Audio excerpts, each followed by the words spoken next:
ये दंगे हिंदू मुसलमान के हो रहे हैं क्या? नहीं हो रहे हैं। ना तो मुसलमान को दंगा करने का टाइम है, ना हिंदू को दंगा करने का टाइम है। मुसलमान बेचारा पंचर सुधार रिया, अंडे बेच रिया, उसको कहां दंगे करने का टाइम है?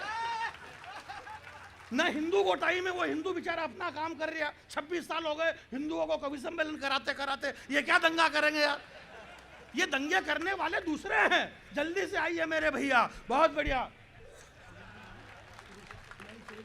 हमारे बीच में लायन सुरेश साहब मेरे बहुत पुराने मित्र हैं, काफी सालों से मेरी इनसे मित्रता है। जब इस पृथ्वी का निर्माण भी नहीं हुआ था, ये धरती जल के अंदर समा गई थी। आज से 17 लाख वर्ष पहले इस पृथ्वी पे डायनासोर भी नहीं थे। उस जमाने से मेरी पुरानी दोस्ती सुरेश लायन साहब से है। मैं प्रणाम करता हूँ। सारे लोग बहुत अच्छा आप काम कर रहे हैं। अभी हमारी कीर्ति दीदी कह रही थी, बोला हरिओम पंवार का नाम छपा है, बाकी किसी कवि का नाम नहीं छपा, और छोटा छोटा ही छाप देते। मैं दीदी आपकी तरफ हूँ, आप बिल्कुल चिंता ना करें। हरिओम पंवार जी का नाम इसलिए छपा क्योंकि इनका नाम है, इसलिए छपा। हमारा नाम इसलिए नहीं छपा क्योंकि हमारा नाम भले ही नहीं है, पर हमारा काम है।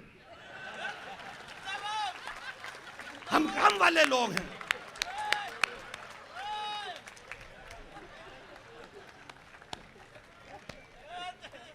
मतलब नहीं, बात ये नहीं है। कुल मिलाकर के बात ये है कि बात कुछ भी नहीं है, और कुछ भी बात नहीं ओरिजिनल। इसमें ऐसा कुछ भी नहीं हमने जबरदस्ती का लोड ले रखा है। अभी हमारे बीच में सीएम डिप्टी साहब आ रहे हैं क्या? आएंगे कि नहीं आएंगे? कोई तो बोलो जोर से। इतना क्या लूज कॉन्फिडेंस कर दिया भाई? आए तो आए, नहीं आए तो आप अपना कॉन्फिडेंस बना के रखो कि हाँ आएंगे, भले ही नहीं आए वो, और नहीं आए तो भी क्या फर्क पड़ रहा। परंतु अपनी हिम्मत को रखो। आपने बहुत बड़ा काम किया है। ये उड़ान संस्था जो 26 वर्ष से ये कवि सम्मेलन करवा रही है, और इस उड़ान संस्था में एक बात बताना चाहता हूं मेरे भाई, इस दौर से आप देखिएगा, एक नेपाली आया टोपी पहन करके। जिंदगी भर इन्होंने इंडिया वाले को टोपी भी नहीं है। नेपाल से एक आदमी आया, एक ब्राह्मण का बेटा आया, एक मराठा कीर्ति महाराष्ट्रियन मराठा, एक हरिओम पंवार जाट, और एक जानी बैरागी राम जी का पुजारी, और इसी मंच पे एक मुसलमान का बेटा। अगर सारे लोग इकट्ठे हो रहे हैं तो फिर बताओ इस देश के अंदर कहां पे अशांति है यार? इससे बड़ी और कौमी एकता क्या हो सकती है इस देश के अंदर? हाशिम भाई आप बेफिक्र रहिए। आपने कहा ना कि ये मौलाना और महाराज ये देश छोड़ दे, ये बस यही नहीं छोड़ रहे हैं यार। मेरी बात आप समझ नहीं रहे, और मैं नहीं समझ रहा तो मेरे को कोई लेना देना नहीं। आप समझोगे, क्योंकि समझाने का काम मेरा है ही नहीं। ये काम मेरा नहीं है युवराज जी समझाने का, ये काम योगी आदित्यनाथ जी का है कि जो जिस भाषा में समझेगा उसको उस भाषा में समझाएंगे।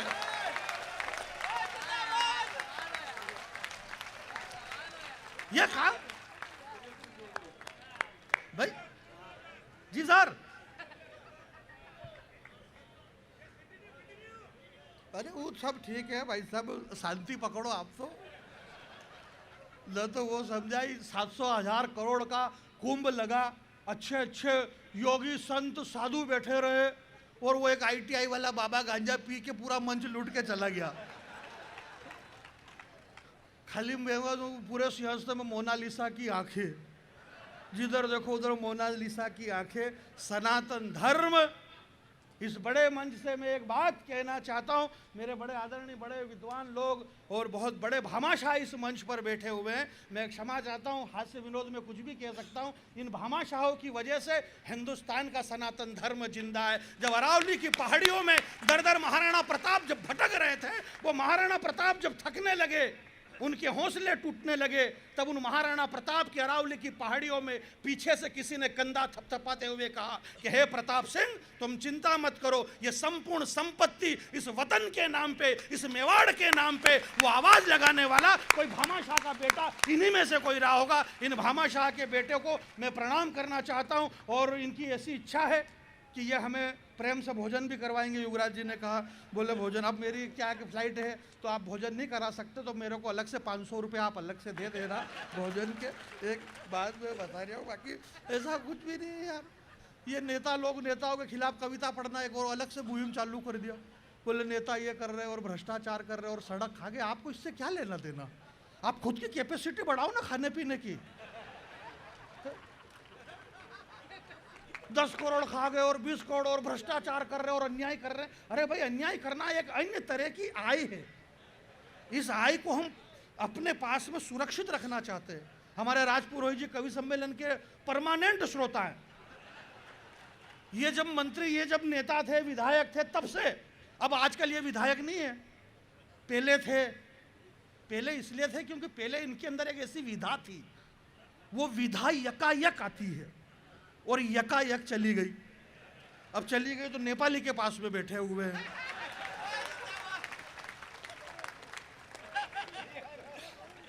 हालांकि इन्होंने अपना काम कर रखा है, ये नहीं है तो इनके बाद में इनके वो भी हैं। हमारे छोटे भाई, मेरे बहुत प्यारे दोस्त, वो पुरोहित जी यहाँ पर विराजमान है। एक कविता में आपके बीच में ये कह रहा था कि ऐसा कुछ भी नहीं है, नहीं आप आराम से बात करो, मेरे कोई दिक्कत नहीं, क्योंकि ये तो डिसीजन ले ही लिया गया आपकी बार पवार जी। ये डिसीजन हो गया उड़ान संस्था ने कि अगले वर्ष ये कवि सम्मेलन रंग का दिन और दूसरा दिन 2 दिन तक करेंगे। एक दिन कवि सम्मेलन रखेंगे और एक दिन सम्मान समारोह और ये आना जाना और ये रहेगा। तो ये जरूरी है, क्योंकि ये है तो ये कवि सम्मेलन है। अगर यही नहीं होता तो कवि सम्मेलन कहाँ से होता। इसलिए हमारे पास में धन का होना बहुत जरूरी, इन भामाशाहों का होना बहुत जरूरी। युवराज जी, आप उड़ान संस्था के लोगों, आप इन भामाशाहों को पकड़ पकड़ के मंच पे बिठाओ और ऐसे ही कवि सम्मेलन करवाओ। तो आप चिंता करने की जरूरत नहीं कि सनातन खतरे में, सनातन खतरे में नहीं है। सनातन बिल्कुल भी खतरे में नहीं हो सकता। अंदर की जो आप कह रहे हैं हाशिम भाई के बाबा और साधु और संत, इस दुनिया में अगर संत देखना है और सनातन की ताकत देखना है तो अंदर की आंखें खोलकर अंतस मन को देखो। अगर संत देखना है तो अंदर की आंखें खोलकर अंतस मन को देखो। सनातन की ताकत देखना है तो चलो एक बार वृंदावन को देखो। आपकी तालियां कमजोर है, दूसरी पंक्ति पढ़ता हूं। आसमान में हाथ उठे और पूरे विश्व को यह बताए, यह बंबई उड़ान मंच बताए कि सनातन की ताकत क्या होती है। अगर सनातन की ताकत देखना है तो चलो एक बार वृंदावन को देखो। वहां पूरी दुनिया का विज्ञान ये सोचकर शर्मिंदा है कि जिसके बगैर जिंदा ही नहीं रह सकते, वो प्रेमानंद जी बिना किडनी के कैसे जिंदा है। क्या बात है, क्या बात है। जिसके बगैर जिंदा ही नहीं रह सकते, वो प्रेमानंद जी बिना किडनी के कैसे जिंदा हैं। हमारे बीच में और मुख्य अतिथि जी का हमारे लाडले प्यारे सांसद अरविंद जी सावंत साहब हमारे बीच पधारे हैं, उनका हार्दिक स्वागत करता हूं। सांसद महोदय हमारे बीच में पधार चुके हैं।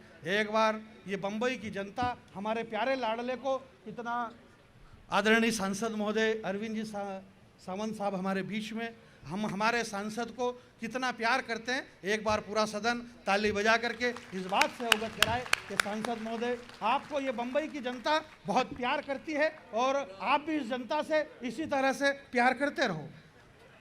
ये बंबई की जनता अपने सांसद को कितना प्यार करती है, जरा ताली बजाइए। ये आपको इतना प्यार करती है और मेरा आपसे ये कहना है कि आप भी इनसे इतना ही करना, वरना फिर ये बिल्कुल प्यार करना बंद कर देती है।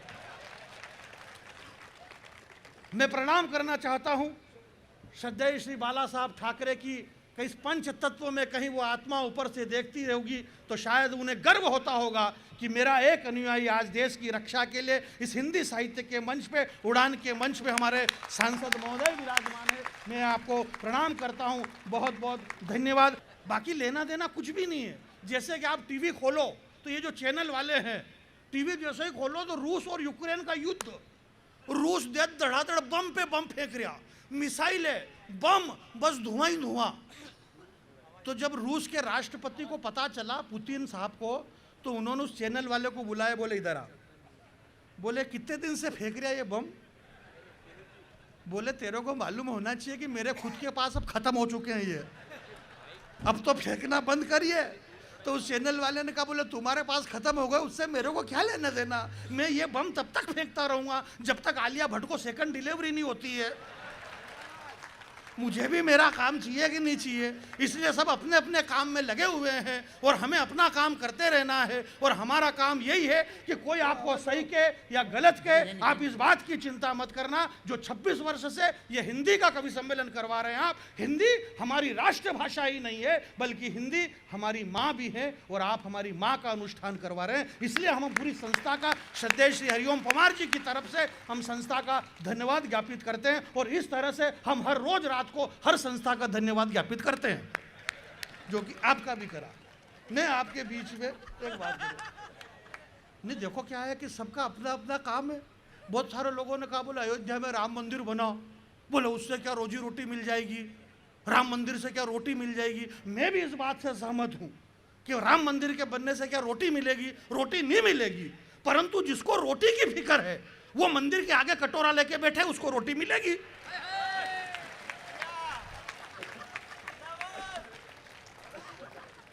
ये तो हमें पता है कि देश की जीडीपी गिर चुकी है। इस बंबई माया नगरी के अंदर समय में जो परिवर्तन आया और समय ने जो करवट ली कि फिल्मी दुनिया के रंगीन सपने में पलने वाले फिल्मी दुनिया के जो स्टार थे, ममता कुलकर्णी टाइप के साधु बन रही, और जो साधु हैं वो फिल्म में आना चाह रहे हैं।